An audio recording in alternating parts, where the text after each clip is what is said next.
Добрый день, друзья! Сегодня готовим воздушные трубочки из слоеного теста с нежным белково-заварным кремом. Особое внимание уделим приготовлению самого крема. Он получится воздушным и стабильным. Сначала испечем трубочки. Возьмите рулон слоеного теста весом 275 грамм. Разрежьте его на полоски шириной примерно 2 см.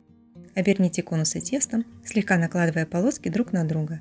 Если у вас нет готовых конусов, не беда, их легко сделать самостоятельно. Сверните конус из картона и оберните его фольгой. Выложите заготовки на противень. Смажьте их взбитым желтком, так трубочки получатся красивыми и румяными. Отправьте в разогретую духовку до 180 градусов и выпекайте 20-25 минут до золотистого цвета. Готовые трубочки полностью остудите. Теперь приготовим крем. В сотейник высыпаем 220 граммов сахара и добавляем 60 мл холодной воды. Ставим на средний огонь и доводим до кипения. Параллельно начинаем взбивать белки. В чашу миксера выливаем 100 грамм яичных белков комнатной температуры. Добавляем щепотку соли.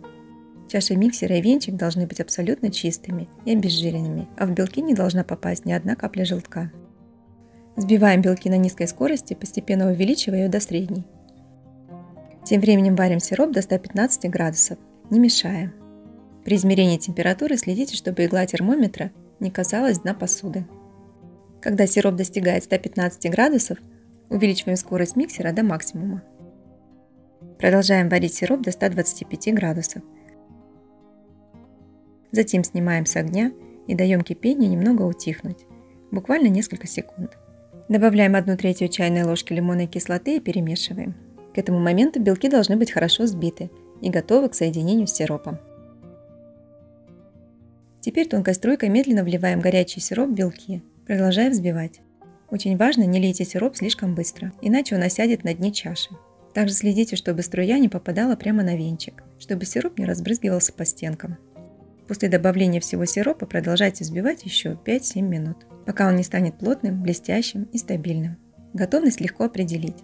Крем становится плотным, начинает наматываться на венчик, разбрасывается по стенкам чаши, а внутри него появляются пустоты. Если вам кажется, что крем слишком мягкий, можно взбить еще 1-2 минуты, он станет плотнее.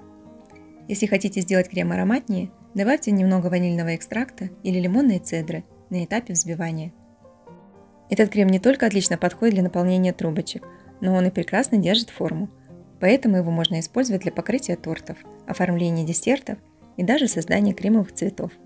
Переложите крем в кондитерский мешок с насадкой и аккуратно наполните трубочки.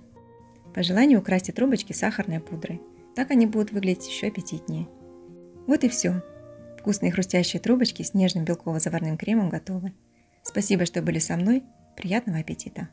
Если рецепт понравился, не забудьте поставить лайк и подписаться на канал. До новых встреч!